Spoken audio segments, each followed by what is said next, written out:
Hello, anatomy and physiology crew. I created this video to explain and demonstrate the terms for synovial joint movements, which will be presented in pairs with contrasting meanings. I'll be describing the movements in relation to the cardinal anatomical planes, so if you need a refresher on those, feel free to pause this video to refresh. So, first we'll talk about flexion and extension. Now, flexion is a movement that decreases a joint angle, usually in the sagittal plane. An example would be bending the elbow. Now, this is going to happen along the frontal plane, so this will be an exception.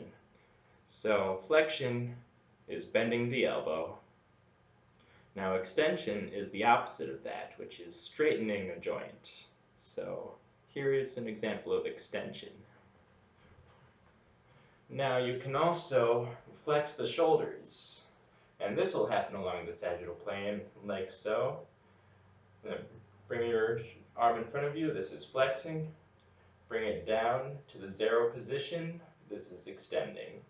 And you can also hyperextend the shoulder by moving it posteriorly behind you.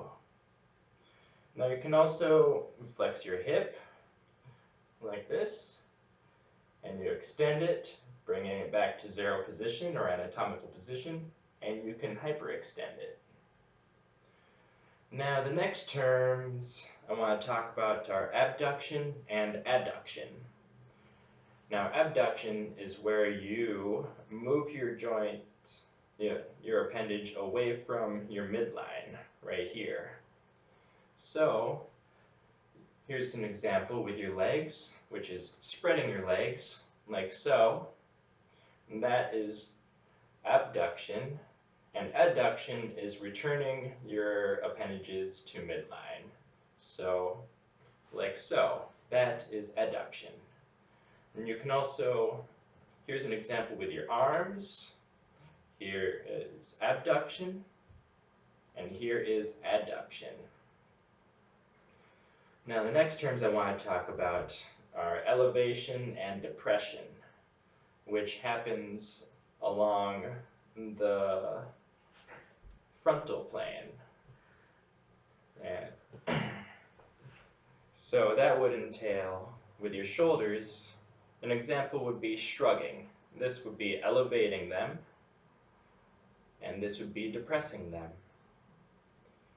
And then you can also do this with your mandible. So, if your mouth is open, and closing it is elevating, opening is depressing, which is very important for eating and biting into your food. Now the next thing I want to talk about is protraction and retraction. Now protraction is the anterior movement of a body part in the transverse plane, and retraction is the posterior movement. For example, your shoulder protracts when you push a door open or do a push-up, and it retracts when you return it to the resting position. So, here my shoulders are protracting. See how they're a little more forward? And here they're retracting back to the anatomical position of the shoulders. Protraction, retraction. Alright, now the next terms I want to talk about are circumduction and rotation. Now circumduction is when one end of an appendage remains fairly stationary, while the other end makes a circular motion. For example, say you're an artist and you're drawing a circle on the canvas. Or say you're Mr. Miyagi and you want to wax off. And you can also circumvent your fingers, hands, thighs, foot,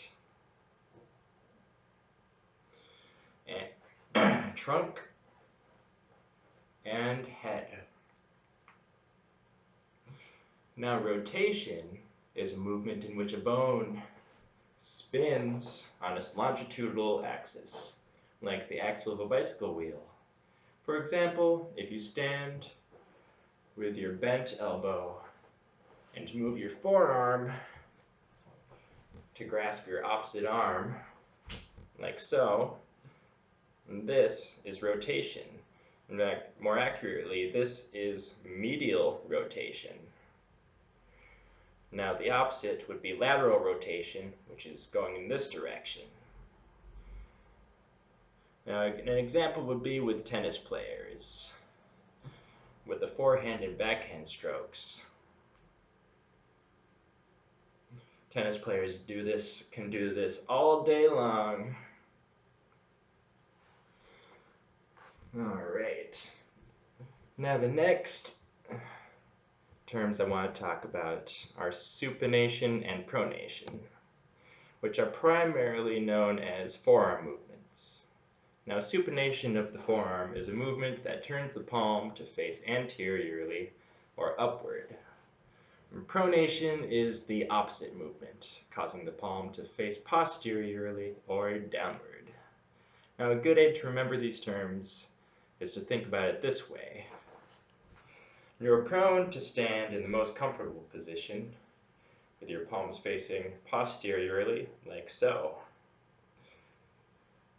But if you were holding a bowl of soup, you would need to supinate the forearm to keep from spilling it. So here's supination and pronation. Now the last terms I want to talk about is dorsiflexion, which is a movement in which the toes are elevated. Let me just adjust this so you can see my feet a little better. And so, dorsiflexion, and your feet are pointing upwards, like so. Like say you're getting ready to trim your toenails. And also, in walking, every time you take a step, you dorsiflect your toes.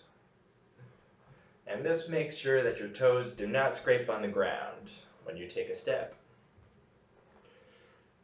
Contrastingly, plantar flexion points your toes towards the ground. So when you're driving, you plantar flex your toes to press on the gas, and when you stand on your tiptoes, this is plantar flexion.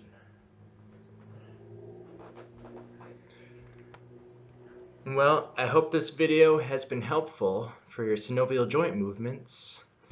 Have a good night, team.